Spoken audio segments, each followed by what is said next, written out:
Check, check, hey, hey. Audio check 1 2. Audio check 1 2. You should be getting that now. Jax, you get me in the back? Okay. Check 1 2. Jasmine? Yeah. Check, hey, hey, hey, hey. Main cam? Okay, that's good.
Ladies and gentlemen, the President of the United States.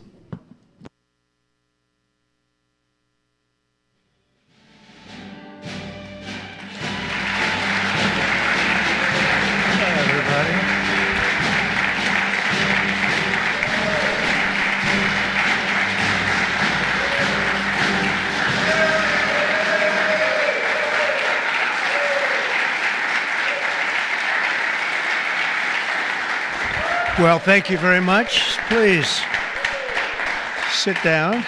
Please, thank you. We have a lot of great political leaders, and the biggest political leaders around, I guess you could say, but by far much bigger are the business leaders. It's not even close.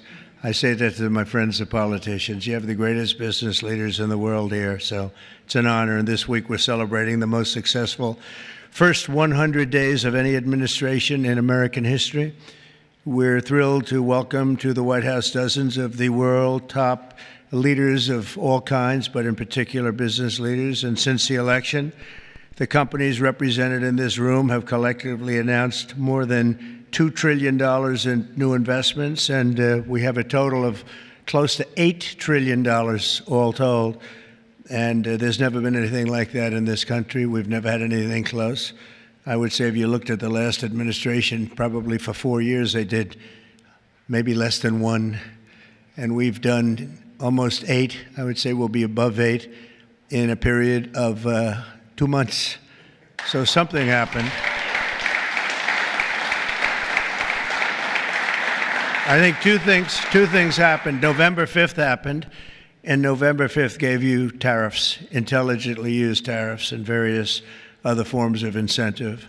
But it's really amazing. There's never been, I don't think there's ever been anything like this anywhere in the world. Together, we're going to bring back the most beautiful words. I always say made in the USA, the most beautiful words. We're going to have made in the USA like we haven't had before in a long time.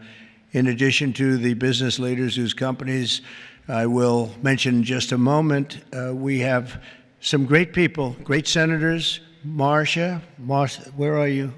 Where are you, Martha? Marcia, thank you very much. Marcia Blackburn, Bill Cassidy. Bill, thank you, Bill. Ashley Moody. Ashley, thank you. And John Husted. John, thank you very much. And Representatives Byron Donalds, Buddy Carter, Rob Whitman, Mark Alford, Mike Rogers, Richard Hudson, and Abe Hamadeh. Thank you all very much.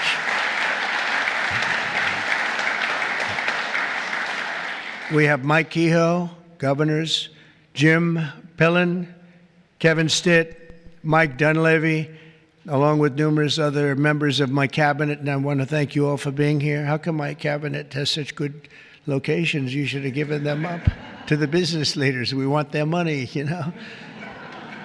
They have very good locations. I'm not surprised. 100 days ago this week, we inherited the wreckage of 4 years of economic disaster under the previous administration. It was an economic disaster. It was a disaster at the border like nobody had ever seen before.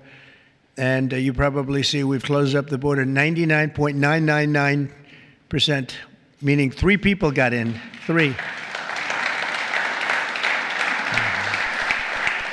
As opposed to hundreds of thousands of people coming in on a monthly basis, millions of people actually. There are periods where we had millions and millions of people pouring in on a monthly basis. We had 3 people. They buried companies in crippling regulations, waged war on American energy, pushed massive tax hikes, and gave us the worst inflation. It's just out today. Core GDP, now we're removing distortions from imports, inventories, and government spending, was up plus 3%. But this is Biden's economy because we took over on January 20th. And I think you have to get us a little bit of time to get moving. But this is the Biden economy. But we still had and we've had a lot of things happen since November 5th that helped this economy because it was indicating a strong private sector growth. And it only started after November 5th. The private sector started really heating up after the election. Even though I wasn't there, people knew what we were going to be doing, and the private sector growth was actually very good. Very importantly, gross domestic investment was up, and growth was actually very good. Very importantly, gross domestic investment was up an incredible 22%, which they had never seen before. Every new investment, every new factory, and every new job created is a sign of strength in American economy and a declaration of confidence in America's future. We really do. We've never seen anything like this. Even Samsung, whose name isn't mentioned here, but I heard that they announced this morning that they're going to be building a very big plant because they want to be able to beat the tariffs. It's the only way to beat them. The entire Trump economic agenda is about making it easier to do business in America, to create jobs in America, to hire American workers, and to build your factories here in America, not in China or any other country.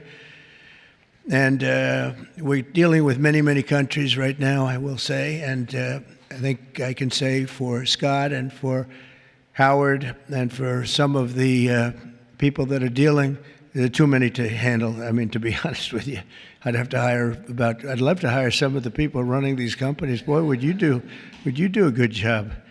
I could have Jensen negotiate. He'd blow my people away, wouldn't you? I think even Howard would say that. Howard would say, we'll take them.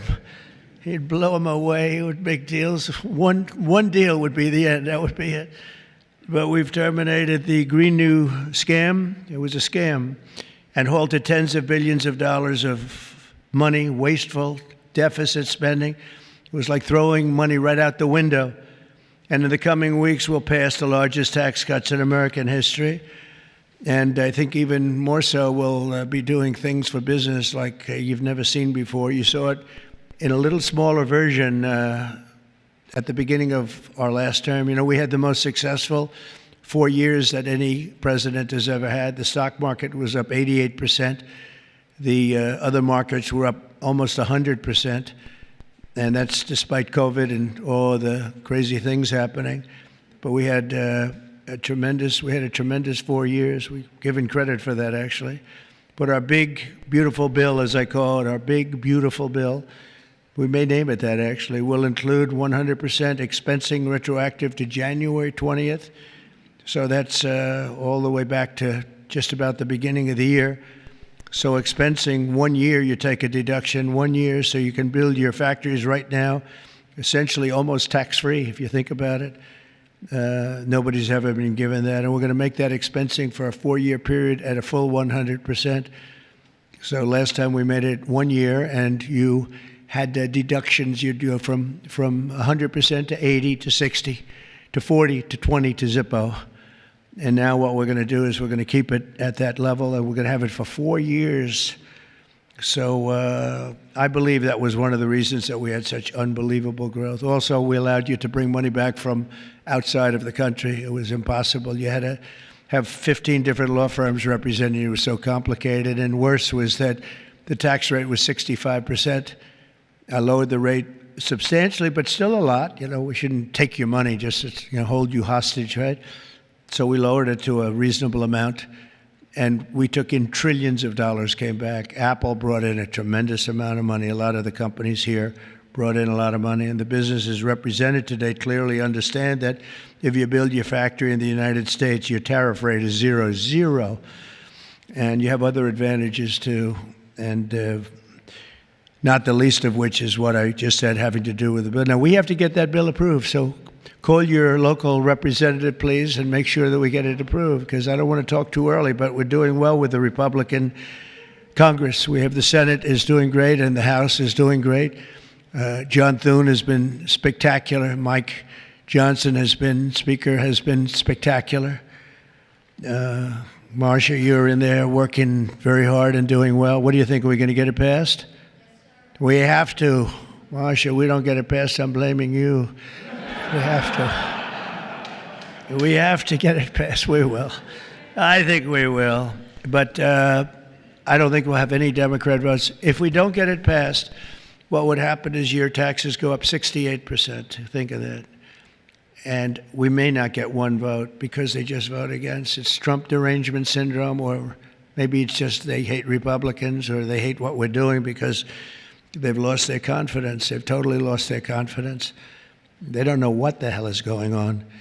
And we are going to get it done. It's probably going to be fully Republican. Fortunately, we have the House, we have the Senate, and we may or may not have a couple of grandstanders. I don't know, but if we do, it would be good if you could work on anybody. I mean, if I were a Democrat, I'd be voting for it 100%, because I think it's very dangerous politically not to vote for it. Think of it, your taxes go up almost 68%. So, but it looks like we're in good shape, I think, and hopefully we'll get it approved. It'll be the biggest bill ever approved in the history of our country, and it'll be the biggest tax cut ever approved in the history of our country. And in addition to that, regulations, which I'm doing in and outside of the bill, will be as big or bigger than we did last time. We have the record for regulation cuts in the 4 years. We cut 4 times higher than any other president in a 4-year period. And we're talking about 8 years and 2-term presidents. We're 4 times higher than any other president in terms of regulation cuts. And I went to a friend of mine who happens to be in the room, one of the biggest business leaders. I won't mention him because I don't know, maybe he'll like it, maybe he won't. I said to him, so if you had your choice between the big tax cut last time and the big regulation cuts, which were the biggest, again, the biggest we've ever done, I would have said taxes, but he would have said regulation. I said, which was more important to you? And he said, if I could only have one, yeah, if you could only have one, he said, most important would have been regulation. The regulation was more important than the tax cut. And I mean, we cut your taxes from almost 40% down to 21%. Now we're bringing your taxes down from 21% to 15% if you build your product, make your product in the USA. So if you make it in the USA, those chips, those beautiful chips, will make those suckers in the USA, and you're going to be all the way down to 15%, and I think there's never been anything like it. So now we're at the lowest scale for a large country, by far the lowest scale. Our pro-jobs, pro-American economic policies are a major reason that businesses around the world have announced $5 trillion of investment since November 5th, and now we think it's up to plus 8 trillion, and they're really coming in. They're really coming in fast. Some of them don't bother calling us. Some of them don't even want meetings. They just start their plants and start their factories. I want to express my tremendous appreciation to the business leaders here. You are really an amazing group. This is a who's who. I don't want to say, there's an expression if something ever went off, the entire industry would be wiped out, but I won't say that. I want to think very positively. And that could never happen here, could it? But I want to congratulate you all on your incredible success and accomplishments. You've been amazing. You're the biggest and the best. So I'd like to introduce some of you, President and CEO of Hyundai, Jose Munoz. Jose, thank you very much. Fantastic. Jose is investing $21 billion, including $5.8 billion for a new steel plant in Louisiana, which is a beauty. I saw a picture of it, which is going to create at least 1,500 jobs, just the plant alone. Thank you very much, Jose. Beautiful. Chairman and CEO of Global Shipping Giant CMA CGM, Rodolphe Sade. Thank you, Rodolphe. Thank you very much. Fantastic. Investing $20 billion in creating 10,000 new jobs at least. Thank you very much. That's fantastic. You'll be very happy. President and CEO of Toyota North America, Ted Ogawa, investing $88 billion. Where's Ted? That's fantastic. Thank you, Ted. That's fantastic. Ted's investing $88 million for car production at its West Virginia factory, which is a beauty. I've seen it, actually. Congratulations. Thank you very much for being here, Ted. Co-founder and CEO of Anduril, Brian Schimpf. Oh, Brian. Thank you, Brian. He's investing $1 billion for a new manufacturing facility in Ohio and display. Next to me is their 125-pound Roadrunner drone. Where is that little sucker? Where is it? Which is that? Whoa. That's a nasty-looking thing. That's a nasty. I look up there when I'm having dinner outside. I used to look up and see the moon. Isn't it beautiful? Now you see the moon, but you see drones all over the place. And I say, let's get the hell out of here. That's a good one, isn't it, huh? I can see it. CEO of Worldwide Amazon Stores, Doug Harrington. Thank you very much. Thank you, Doug, very much. Investing $4 billion this year alone, and I know they said they're going to be investing a lot over the next 2 years. We appreciate it very much. Thank you, and say hello to everybody. CEO of Venture Global, Mike Sable. Mike, thank you very much, Mike. Investing $18 billion in liquefied natural gas expansion in Louisiana. That's going to work out good. Thank you very much. President and CEO of Siemens USA, big company, Barbara Humpton. Thank you, Barbara. Thank you very much. Investing $285 million. Executive Global Chairman of Pratt Industries, friend of mine, Anthony Pratt. He's investing $5 billion. Thank you. Thank you, Anthony. I read a report today he's the richest man in Australia, but who the hell knows? Do you think you're the richest man in Australia? Close. I don't like to put you on the spot like that, Anthony, but that's pretty good. Thank you very much. That's great. $5 billion. Founder and CEO, Chobani Hamde Oliaka. Where are you? Thank you very much. Investing $1.2 billion.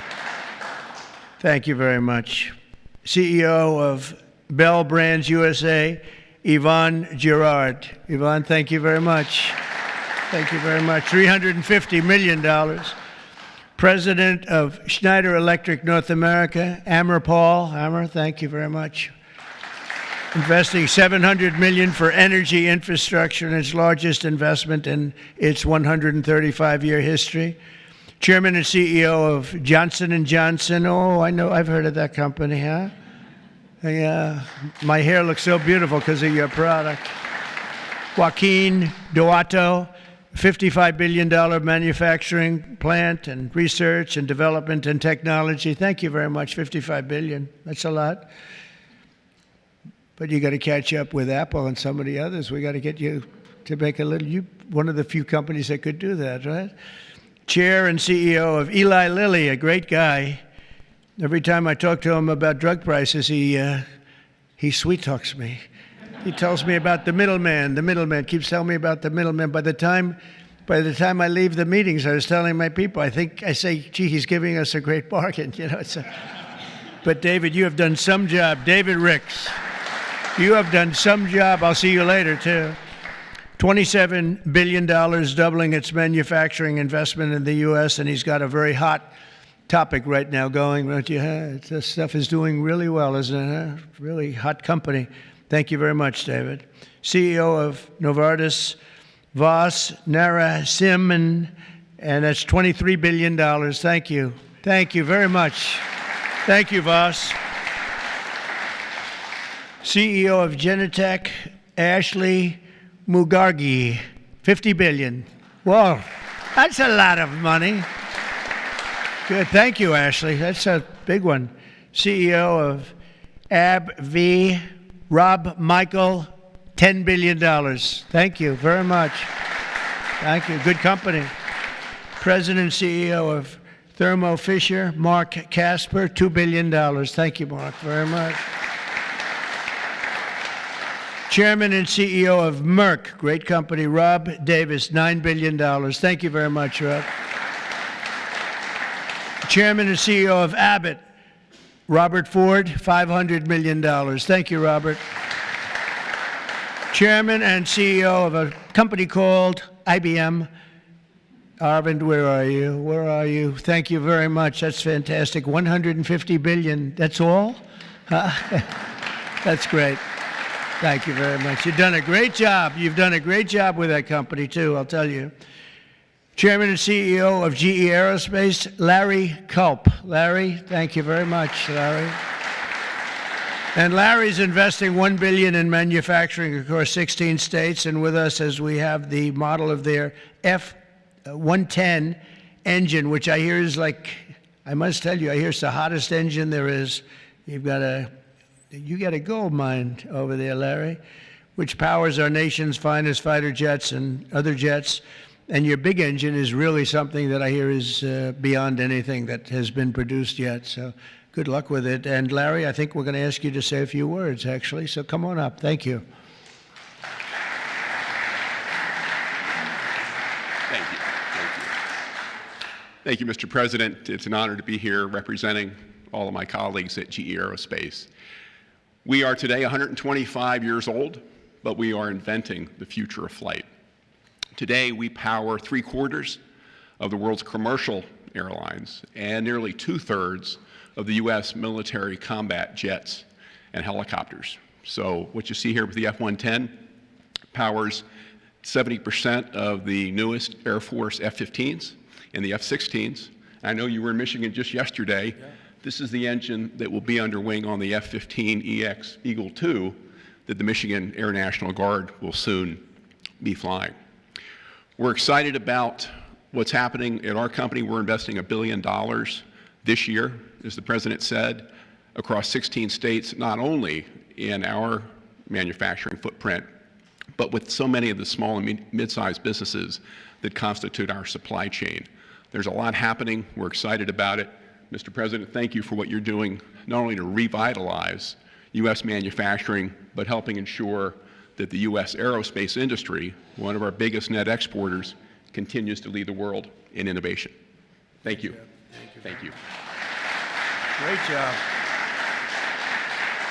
And he has done a really great job. You took over a slightly troubled company, and now you've made it hot as a pistol. So that's really an amazing job you've done in a short period of time. Also with us is Chairman and CEO of SoftBank, Masa. Where's Masa? Masa, come on up here, Masa. Masa has pledged $200 billion plus another $500 billion with Oracle and OpenAI for a total of $700 billion. Thank you, Masa. Come on up, please.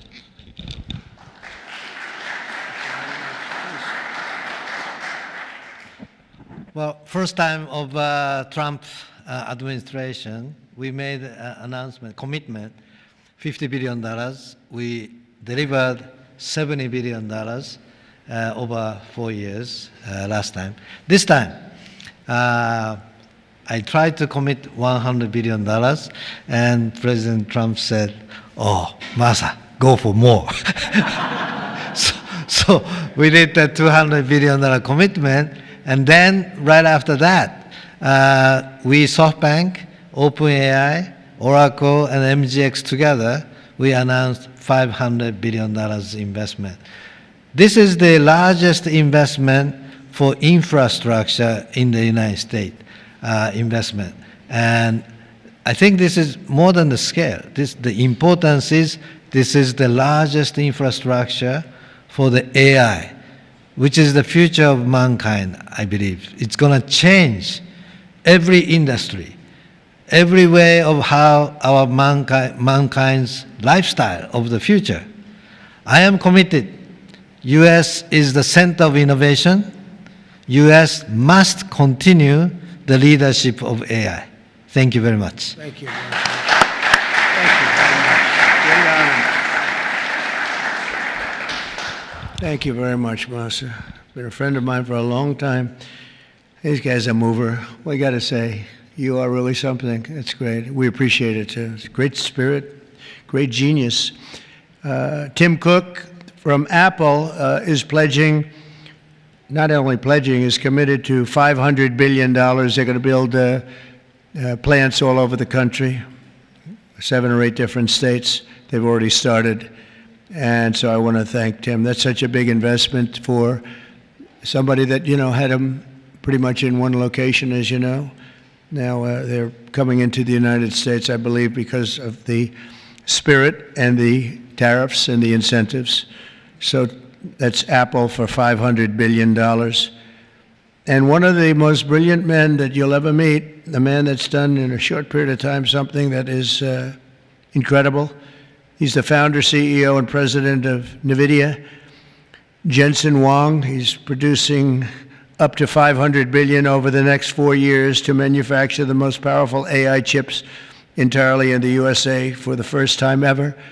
Jensen, would you come up and say a few words? This is a smart cookie.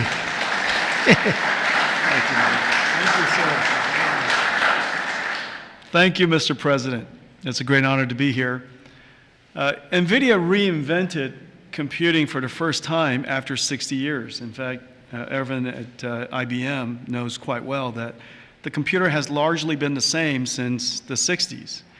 The IBM System 360 described really quite perfectly the computer that we use today. Central processing units, operating systems, the separation of hardware and software, I/O subsystems, multitasking. All of the words that we use to describe computers today were really invented in 1964, the year after my birth. Well, after all this time, we've reinvented computers again. This is what a processor looks like. It's on the right there. People say it's a GPU. That's one GPU unit, and it's 70 pounds, 60,000 parts, 10,000 watts. In order to manufacture it requires probably a couple of hundred companies in the supply chain. It is so heavy that it requires robotics to do. It's so precise. And just to test a supercomputer requires a supercomputer. And we're going to build NVIDIA's technology, the next generation of that, all here in the United States. Without the president's leadership, his policies, his support, and very importantly, his strong encouragement. And I mean his strong encouragement. Frankly, manufacturing in the United States wouldn't have accelerated to this pace. Manufacturing isn't about low-cost labor anymore. Manufacturing is about technology. And most of the factories that build these systems today are the most advanced factories in the future. And we're going to use artificial intelligence and robotics and omniverse digital twin technology to make it possible for us to create the factories of the future. And we ought to build it. We ought to build it right here. The really amazing thing is that this computer is the engine of a whole new industry. And this new industry is called artificial intelligence. And this new industry is a manufacturing industry in itself. That's a factory machine. Just as several hundred years ago, the dynamo was invented, water would come in and electricity would come out. Now electricity goes into this machine and incredible tokens come out, artificial intelligence. In order for this industry to thrive, we need to build these systems, of course, but we also need a progressive growth and industry-oriented energy policy, which this president has really put his weight behind. I really appreciate that. Without energy, we can't possibly have new growth industries. And we now have the backing of the administration, the backing of President Trump to support the creation of a whole new industry. This industry is going to enable a whole bunch of other industries. What we now call the AI infrastructure is going to revolutionize every industry that we know. All of the many CEOs in the room today are great partners of ours for that reason. We're working on artificial intelligence for many industries, from healthcare to drug discovery to life sciences, financial services, education, so many different industries. And that's going to be possible because we have the fundamental infrastructure here in the United States. And so I want to thank you, sir, for everything that you've done and the strong encouragement and the great policies that make it possible for us. Thank you, sir. Very much. Thanks.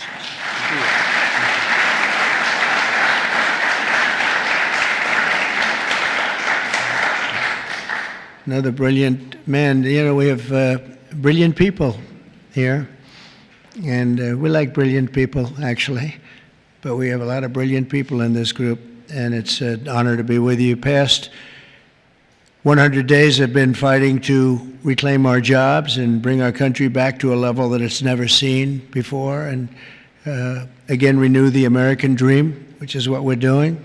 We have tremendous spirit.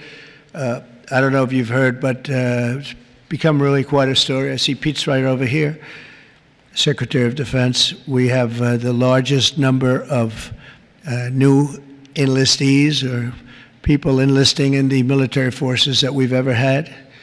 And if you remember, 6 months ago, we couldn't get anybody to sign up. That's a big turn in a very short period of time. And November 5th had a lot to do with that, and our Secretary of Defense and a lot of the people that you see sitting here really had a lot to do with that. There's great spirit. I can say that also with the police forces throughout the country. We're having a hard time filling them up. It's a dangerous job, but now We have waiting lists at almost every place. And that's an amazing accomplishment when you think. It's amazing.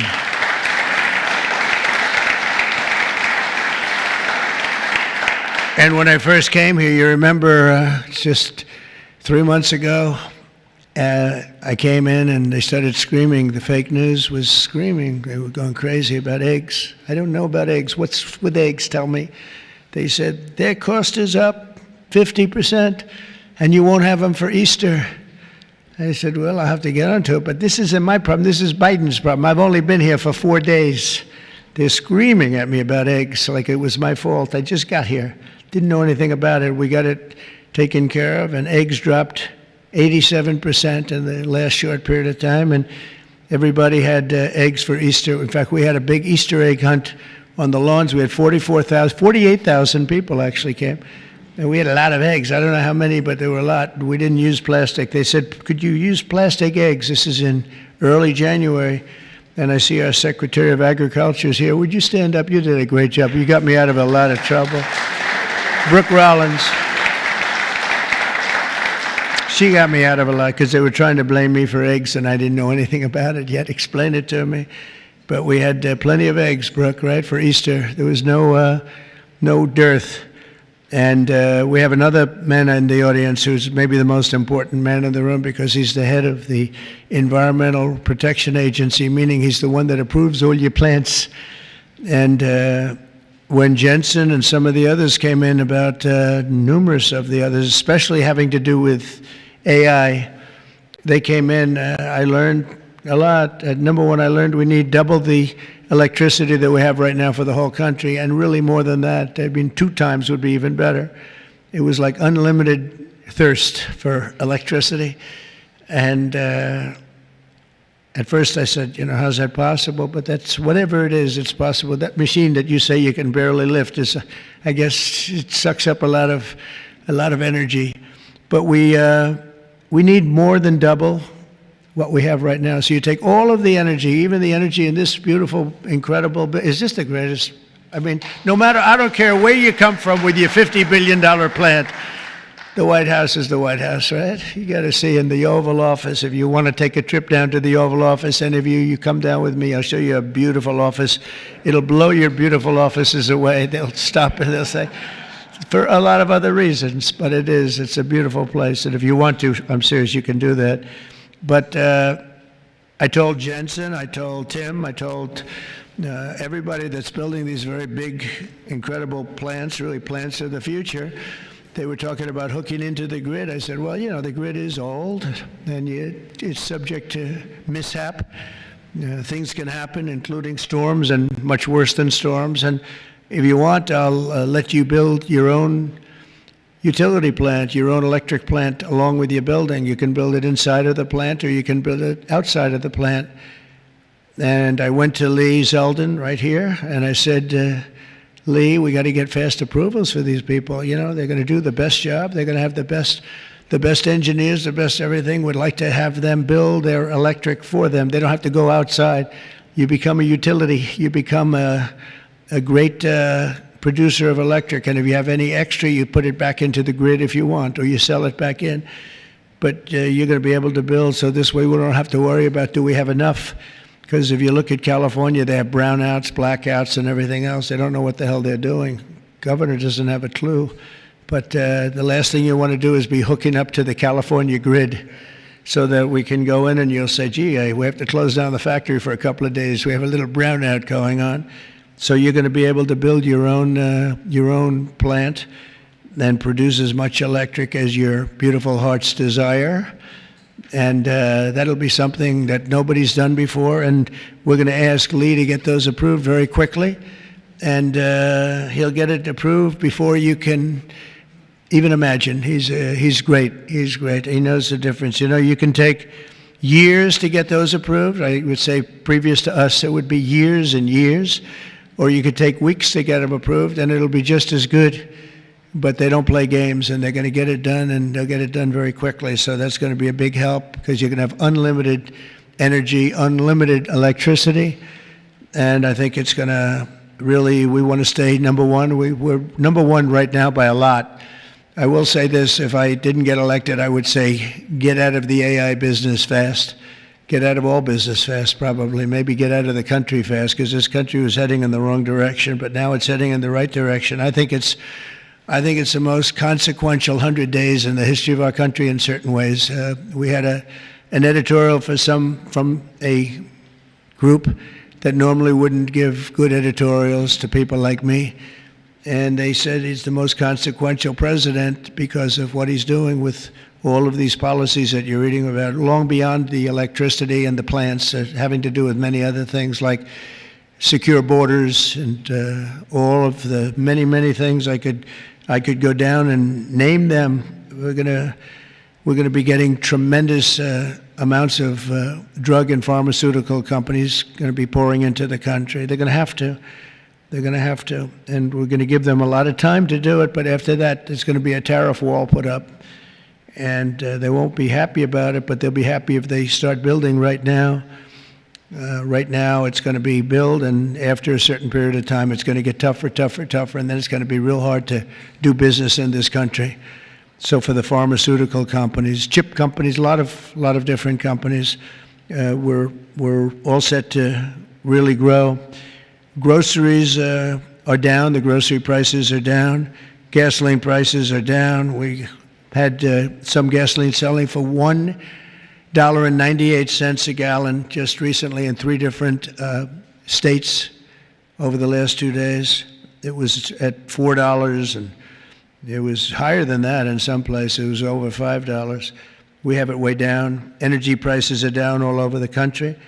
Mortgage rates are actually down slightly, even though I have a guy in the Fed that I'm not a huge fan of, but that's all right. These are minor details. Don't tell him I said that, please.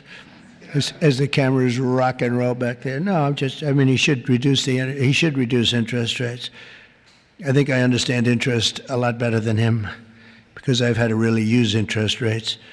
But we should have interest rates go down. It would be positive, but it's not going to matter that much because ultimately what we're creating has much more to do with other things than it does just pure interest rates. But it would be nice for people wanting to buy homes and things. The prescription drug prices just saw the largest monthly decline ever recorded. So, David, I'm having a little bit of an impact, at least on you, as I browbeat this guy. And he looks like he's 25 years old. He has this massive company, Eli Lilly, and it has no impact on him whatsoever. But I just see this number just came out. It's the largest monthly decline ever recorded. Yeah, but it's probably about 2%. They did that to make me feel a little bit better. But I appreciate it. We have achieved the lowest number of illegal border crossings in U.S. history, and we're at a level that nobody thought we could get to in 2 years, let alone a couple of months. And I think Kristi Noem is here someplace. Where is Kristi? She's here. Stand up, Kristi. And Tom Homan. And I see Linda. Stand up, Linda. You are doing so good. Education. We're bringing education back to the States, where it belongs. And she's been incredible. She's very upset with Harvard. They have $53 billion in a fund, and yet they want more grants. And it looks like we're not going to be giving them any more grants, right, Linda? And, a grant is at our discretion, and they're really not behaving well, so it's too bad. But our country is roaring like never before. Nobody's ever really seen anything like this. And again, the big thing is whether it's $8 trillion or even more than that, by the end of the year, it could be a number that would be, I think it's already, there's never been anything like it, but this is in a period of a couple of months. I think by the end of the year, the numbers will be just staggering. It's really going to be something very special, and I'm very honored to be with you. And I'd ask if anybody has any questions, please. This is your time. This is your time. You'll be live on television, all the fake news back there. Now that'll keep them down, right? That's the way to keep them down, unless they're bad people, in which case, unless they want to make some news. Would anybody have any questions? Anybody? Business leaders? You want to know anything about depreciation? No? I love it. We've done such a good job, we don't have to take. Howard, would you like to say a couple of words, please?